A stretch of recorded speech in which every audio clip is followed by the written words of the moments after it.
అమ్మా ఏం తింటున్నావు? గట్ల తింటున్నావు కూర లేకుండా?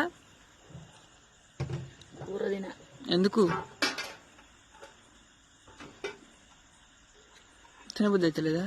చికెన్ బంద్ పెట్టిందమ్మా, చాలా రోజులు అయితే నేను కూర తినక. అవునా?